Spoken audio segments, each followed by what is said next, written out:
Radio रंग के सभी श्रोताओं और दर्शकों को मेरा प्यार भरा नमस्कार। हेल्थ अलर्ट में आज बात करेंगे हड्डी, जोड़ और नस रोग से संबंधित बीमारी की। इस शख्स पर ध्यान दीजिए। गठिया और कुल्ले से असहाय दर्द की वजह से यह मरीज ठीक से चल नहीं पा रहा है। अब जरा इस बुजुर्ग महिला के बारे में जानिए। टेढ़े मेढ़े पैर और चलने में परेशानी। इलाज के लिए दर दर भटकते ऐसे कई मरीज आपके आसपास मिल जाएंगे, लेकिन अब ऐसे मरीजों को इलाज के लिए देवरिया से बाहर न तो लखनऊ जाना पड़ेगा और न ही दिल्ली या बनारस, क्योंकि यह सब कुछ संभव हो पाया है देवरिया के हड्डी, जोड़ व नस रोग विशेषज्ञ डॉक्टर दिनेश चंद्र गुप्ता से। तो हेल्थ अलर्ट में आज देवरिया के न्यू कॉलोनी संत विनोबा मार्ग स्थित डिवाइन हॉस्पिटल के सीनियर चिकित्सक डॉक्टर दिनेश चंद्र गुप्ता के बारे में जानते हैं।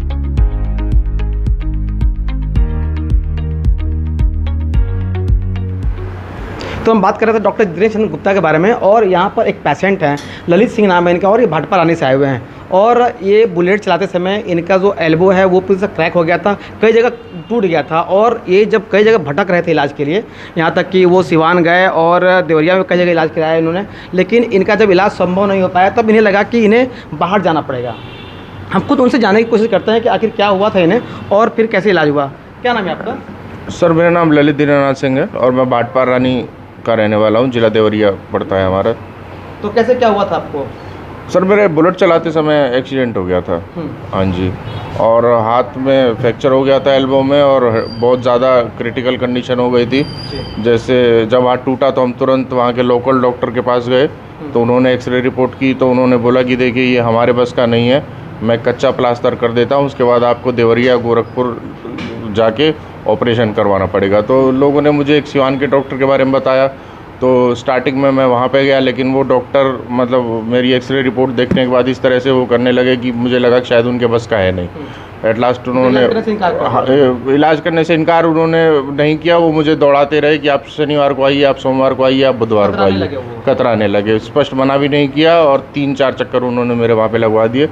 उसके बाद फिर मैंने एक और डॉक्टर, मेरे दोस्त है गुड़गांव में सर्जन है, उनको रिपोर्ट दिखाई। वो बोले कि ये बहुत क्रिटिकल कंडीशन है। फिर मेरे घर वालों ने कहा कि आप या तो लखनऊ चले जाइए या फिर दिल्ली में। मेरे कुछ दोस्तों ने मुझे बोला कि आप वहाँ आ जाइए, हम आपका इलाज करवा देते हैं। लास्ट में मुझे एक हमारे भैया हैं, उन्होंने बताया कि अरे मेरी 4-5 जगह से एक बार एक्सीडेंट हुआ था, तो 4-5 जगह मेरे फ्रैक्चर थे। तो उन्होंने देवरिया में एक डॉक्टर है, उन्होंने मेरा इलाज किया। तो उनके रेफरेंस से मैं यहाँ पे आया तो डॉक्टर साहब ने मुझे 1 दिन बाद की डेट दी ऑपरेशन की, और आज चौथा दिन है। ऑपरेशन मेरा हो चुका है। लगभग 4 घंटे की सर्जरी थी, और 4 घंटे की सर्जरी आप समझ सकते हैं कि कितनी क्रिटिकल रही होगी। और 4 घंटे की सर्जरी थी, और हालांकि आज 5वां दिन है मुझे, और मैं काफ़ी रिलीफ महसूस कर रहा हूँ। और जिस तरह की मेरी मेडिसिन्स वगैरह चल रही है, मुझे ऐसा लग रहा है कि शायद मेरे ऑपरेशन को 15-20 दिन हो चुके हैं। तो मतलब आप 10-12 दिन से इधर उधर भटक रहे थे आप जी। तो फिर अब बताइए, अब कैसा है महसूस कर रहे हैं? अब लग रहा है कि अब आपको जो है हाँ, मुझे जैसे बोलते हैं कि जब मैं वहाँ मेरा ऑपरेशन नहीं हो पाया तो मैं सोच रहा था कि ये मेरे साथ क्या हो रहा है, इतना बुरा क्यों हो रहा है। लेकिन कहते हैं कि भगवान जो करता है अच्छे के लिए करता है। शायद भगवान ने मुझे सही जगह पर भेजना था, इसलिए उन्होंने मुझे वहाँ पर एडमिट नहीं होने दिया। तो ललित जी के अलावा हम कुछ और पेशेंट हैं, उनसे हम बात करते हैं। देखिए 75 साल के बुज़ुर्ग हैं, और इनका भी कुल्ले का ऑपरेशन हुआ है, और सबसे बड़ी बात है कि ये चल नहीं पा रहे थे। इन्हें गोद में उठा करके लाया गया था, और देखिए इनका जो ट्रीटमेंट होने के बाद अब ये चल पा रहे हैं। खुद हमसे जानने का प्रयास करते हैं कि क्या हुआ था इन्हें, कैसे क्या दिक्कत थी। अंकल जी क्या नाम है आपका? ज्योतिष लाल। तो आपको क्या हुआ था, आपको क्या परेशानी थी? आपको परेशानी एक बार जाम हो गया, घोड़े चल नहीं पाते थे, उठ बैठ भी नहीं पा रहे थे आप? ना। फिर क्या हुआ? उसके बाद चला नहीं जाता है, सहारा है मिला है तो चलते हैं। तो आपका जब ऑपरेशन हुआ था उससे पहले क्या लग रहा था आपको कि डॉक्टर साहब इलाज कर पाएंगे या नहीं कर पाएंगे? क्या मन में चल रहा था आपके? पहले कोनो दिक्कत नहीं था, एक बैग हो गया। एक बैग हुआ, तो फिर आपके इलाज होने के बाद अभी क्या लग रहा है आपको? गिर गए थे तो इलाज हो गया। तो आराम है आप पहले से काफ़ी? हाँ। आपके नाती आपके बेटे हैं ये जो है? बेटा। ठीक है, क्या नाम है आपका? राजन मदेशिया। तो राजन जी क्या हुआ था आपके पिताजी को? जैसे बाथरूम में गिर गए थे कमजोरी की वजह से। ओके। तो वहाँ पे हम भाटपरानी में सीपी तिवारी डॉक्टर साहब है, तो वहाँ पे लेकर गए तो बोले कि यहाँ पे लेकर जाइए। तो यहाँ पे डॉक्टर दिनेश चंद गुप्ता के यहाँ जी।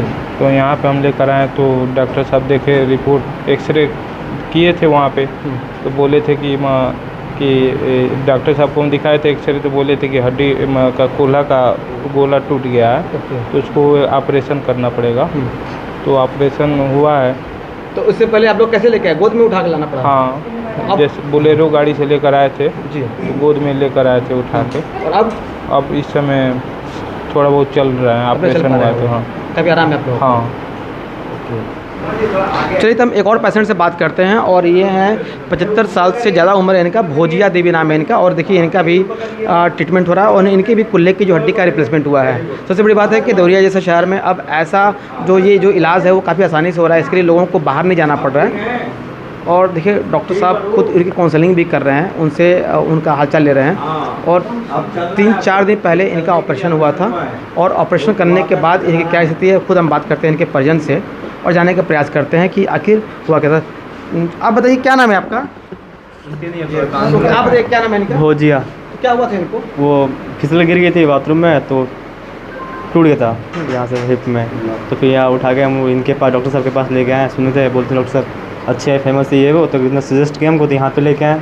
तो फिर यहाँ पे डॉक्टर साहब ने एडमिट किया, बताया, फिर ऑपरेशन कर दिया, तो वो सही हो गया, उनके पैर उठने लगा दोनों। अब चलने भी लगी है? हाँ, अब चल तो रही हैं अब वो। तो पहले क्या लग रहा था कि बाहर जाना पड़ेगा आप लोगों को? नहीं लगा तो था, क्योंकि हम लोग बाहर रहते हैं तो हम सोचे बाहर लेके चले जाए, बट फिर किसी ने बोला कि डॉक्टर अच्छे हैं हमारे यहाँ के हैं, तो वो कर देंगे, सब सही अच्छे करते हैं बहुत। पहले भी उनको सुनने में आया था बहुत अच्छा ऑपरेशन करते हैं, तो उनके पास लेके चले आए। फिर आने के बाद वो ऑपरेशन कर दिया और खड़ी होने लगी, चलने लगी। क्या नाम है आपका? राहुल। तो ये राहुल हैं, और राहुल बता रहे हैं कि इनकी दादी का जो है कैसे ऑपरेशन हुआ, और ये होपलेस हो गए थे, इन्हें बाहर ले जाने की नौबत आ गई थी, लेकिन लगा कि डॉक्टर साहब सफल इलाज कर पाए। और इत्तेफाक से डॉक्टर साहब भी यहाँ मौजूद हैं, मैं उनसे खुद बात करता हूँ। सर, हम लोगों ने 3 पेशेंट देखा यहाँ पर, तो सारे पेशेंट जो है काफ़ी क्रिटिकल थे, उन्हें बाहर जाने की नौबत थी, तो कैसे अपना इलाज किया, कैसे काउंसलिंग किया आपने उनका जो है? देखिए, सबसे पहले तो इसको प्रॉपर डायग्नोसिस बनाना होता है। किसी भी मरीज़ को ऑपरेशन करने से पहले हम लोग सारी जांचें करते हैं। जांचों में अगर जो ऑपरेशन के लिए फिट पाया जाता है तो मरीज़ को पहले काउंसलिंग करते हैं, मरीज़ के साथ वालों को काउंसलिंग करते हैं कि ऐसा करने से ये है फ़ायदे, ऐसा ना करने से ये है नुकसान।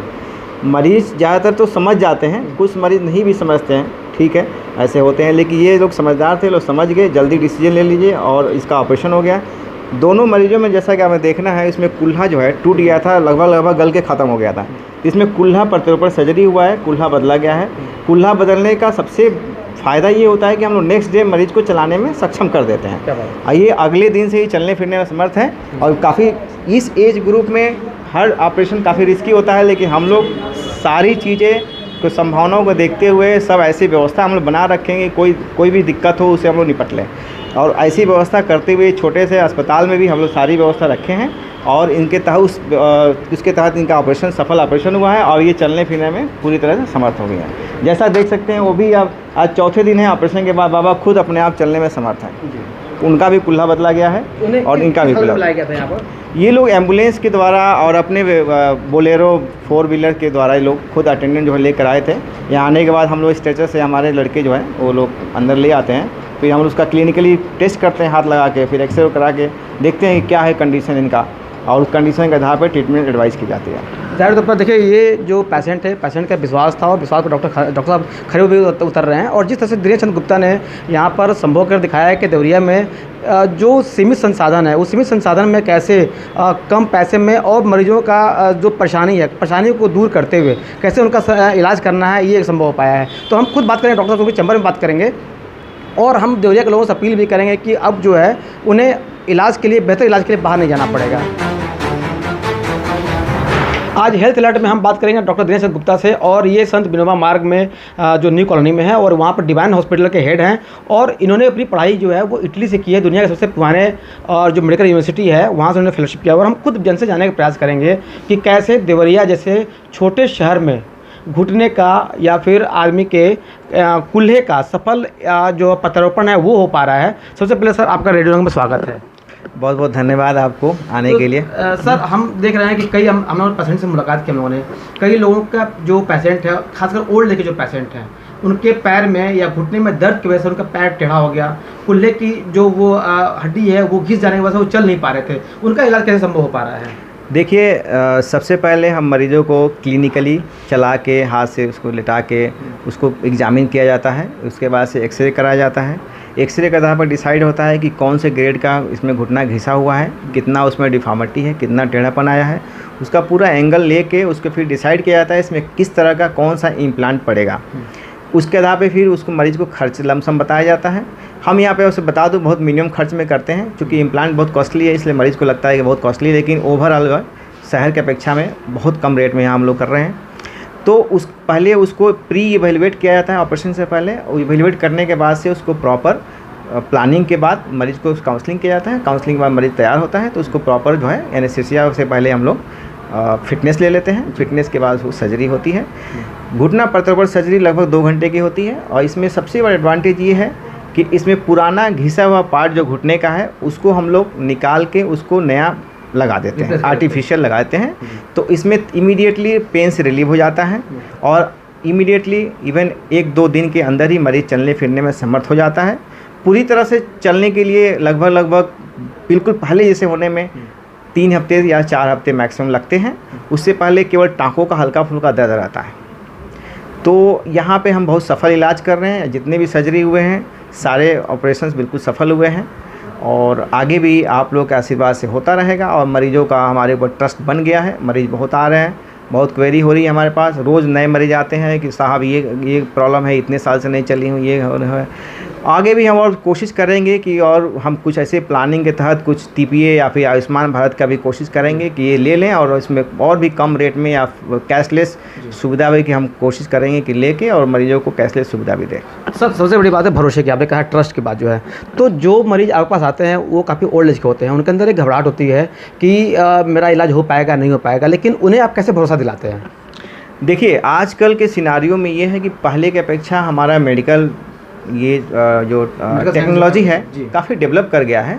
हम लोग बिल्कुल अत्याधुनिक इम्प्लांट उसमें हम लोग लगाते हैं ताकि इसमें फेलियर के चांसेस बहुत लिटिल है। आजकल के जो भी इम्प्लांट्स कंपनी बना रही हैं और जो हम लोग जिस तरीके से करते हैं, कम से कम ब्लड लॉस में होता है और मरीज उसमें पेन रहित चलने में सक्षम हो जाता है अगले दिन ही। और इसमें एक और एडवांटेज ये होता है कि इसमें फेलियर के चांसेस बहुत कम होते हैं। जी। तो सर, जैसे एक तो है टखने का प्रत्यारोपण और उसके अलावा कुल्ले का जो है ट्रांसप्लांट, तो फिर ये जो ट्रांसप्लांट होता है और ये देवरिया में संभव नहीं है, इसे लोग जो है लखनऊ, दिल्ली या बाहर जाना पड़ता है, इससे मरीजों का काफ़ी पैसा लगता है, समय बर्बाद होता है, तो फिर ये देवरिया में कैसे संभव हो पाया? देखिए, चूँकि मैं यहीं का रहने वाला हूँ, सबसे बड़ा वजह यही है कि हम चाहते थे कि हम बाहर से पढ़ाई करके आए, तो एक संसाधन के रूप में मैं आया हूँ, लोगों की सुविधा के रूप में, कि हमारे यहाँ के मरीज़ दूर दूर जा रहे हैं, भटक रहे हैं। चूँकि होता क्या है, यहाँ से मरीज़ जाता है लखनऊ, दिल्ली, बम्बई ऑपरेशन कराने, तो उसको बहुत समय लॉस होता है, पैसे लगते हैं। फिर ऑपरेशन के बाद बार बार मरीज़ को फॉलोअप में बुलाया जाता है, वो संभव नहीं हो पाता है। मरीज़ को अननेसेसरी बर्डन आता है फाइनेंशियली, और टाइम के अभाव भी बहुत होता है, मेंटली भी। ठीक है, तो हमने सोचा कि क्यों ना हम ये चीज़ देवरिया में ही उपलब्ध कराएं। हम बिल्कुल निस्वार्थ सेवा भाव से यहाँ पर आए हैं कि केवल आप मरीजों की सुविधा के लिए, कि हमें आने से मरीजों को देवरिया में एक नए तरीके की सुविधा मिलेगा। और ऐसा मरीजों को भी धीरे धीरे महसूस होने लगा है, और मेरे आने के 2-3 महीने बाद ही मरीज़ हमारे पास इस तरह से आने लगे हैं, और यहाँ पे बहुत सारे सर्जरी भी हुए हैं, आज सारे के सारे सक्सेस हुए हैं। मैंने कई मरीजों को देखा है सर कि उनके जो पैर थे दर्द की वजह से काफ़ी टेढ़े हो गए थे, और कुछ वैसे पेशेंट थे जो कि चल नहीं पा रहे थे, उन्हें उठा कर गोद में लाया जाता था, तो फिर उन लोगों का भी आपने इलाज किया, तो फिर उनकी काउंसलिंग कैसे किया आपने जो है? देखिए, कोई भी मरीज अगर जो बेड पे पड़ा है, उसको कहीं भी टूटा है या फिर घिस गया है या फिर गल गया हड्डी, तो वो मरीज़ तो यही चाहेगा कि एज सुन एज पॉसिबल, इसी उम्मीद से मरीज आता है कि उसको जल्द से जल्द डॉक्टर साहब भरोसे से आते हैं कि डॉक्टर साहब उसको ऑपरेशन करके चाहे जैसे भी हो हमको खड़ा करें।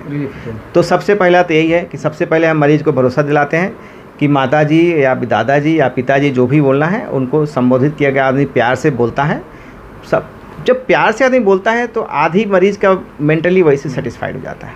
नेक्स्ट आता है सर्जरी के, तो सर्जरी की उसके हिसाब से काउंसलिंग किया जाता है कि ये सर्जरी करने के बाद से आप ये चलने में सक्षम हो जाएंगे, इतना समय लगेगा, इतना समय लगेगा।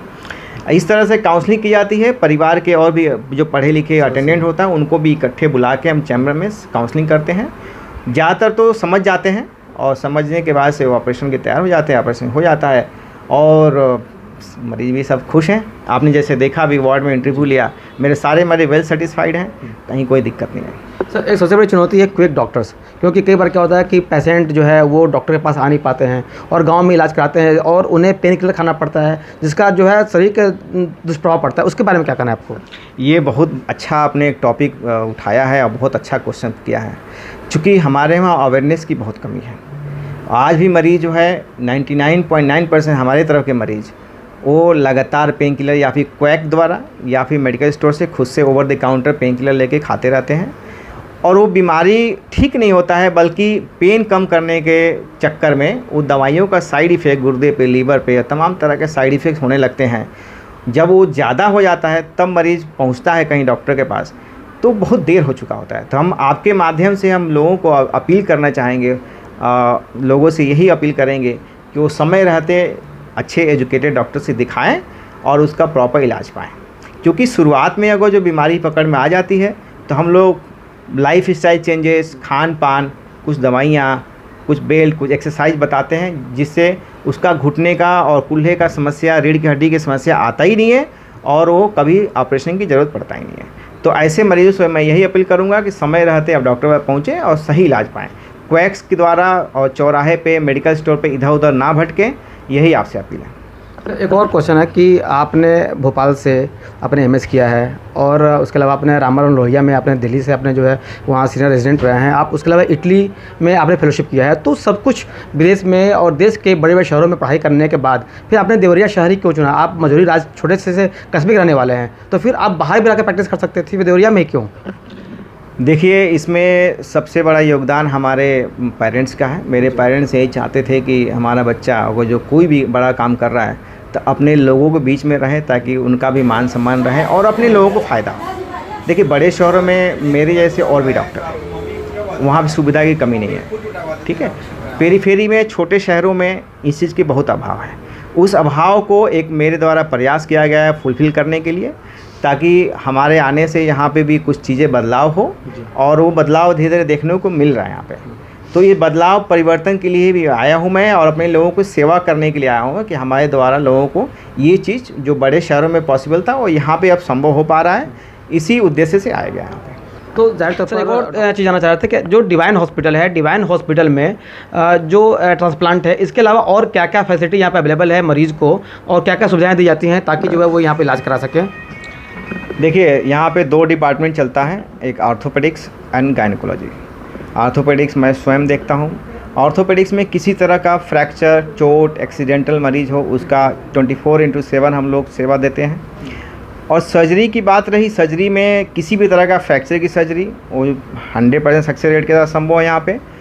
घुटने और कंधे का जो लिगामेंट की सर्जरी आप सुने होंगे, आर्थ्रोस्कोपी दूरबीन द्वारा होता है, वो भी मैं करता हूँ, वो भी यहाँ पे होता है। इसके अलावा रीढ़ की हड्डी स्पाइन सर्जरी भी मैं करता हूँ, वो भी यहाँ होता है सक्सेसफुली। गायनेकोलॉजी डिपार्टमेंट में हर तरह के सुविधाएं दी जाती है। Infertility cases, caesarean, normal delivery, बच्चेदानी का ऑपरेशन या स्त्री प्रसूति से संबंधित कोई भी बीमारी हो, वो हमारी मैडम, हमारी पत्नी है डॉक्टर शिल्पी श्रीवास्तव, वो भी बहुत अच्छी क्वालिटी का एजुकेटेड डॉक्टर हैं, वो भी बहुत बखूबी मैनेज कर रही हैं विथ 100%। पर डॉक्टर साहब बड़े बदलाव की बात कर रहे हैं और सर एक आखिरी क्वेश्चन है कि अभी तक आपके द्वारा कुल कितने कुल्हे या फिर जो है टखने का सफल प्रत्यारोपण किया गया होगा लगभग?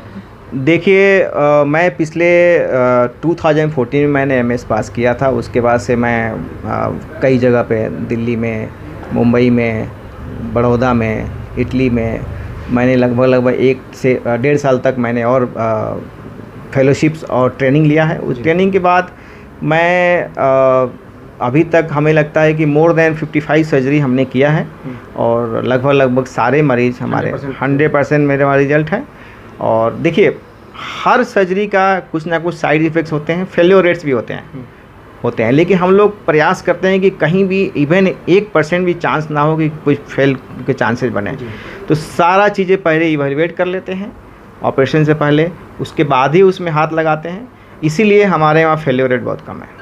आज हम हेल्थ अलर्ट में बात कर रहे थे देवरिया के सबसे युवा डॉक्टर दिनेश चंद्र गुप्ता से, और इनसे हम बात कर रहे थे कि कैसे देवरिया जैसे छोटे शहर में अब आदमी के कूल्हे का या फिर उसके घुटने का सफल ऑपरेशन हो पा रहा है, जो कि देवरिया में संभव नहीं था। यह सिर्फ देवरिया के डिवाइन हॉस्पिटल में पॉसिबल हो पाया है। तो आप सुनते रहिए रेडियो रंग, और आप हमारे पेज को फॉलो कर सकते हैं, और आप हमें अपना फीडबैक दे सकते हैं 98 017 99 999 पर।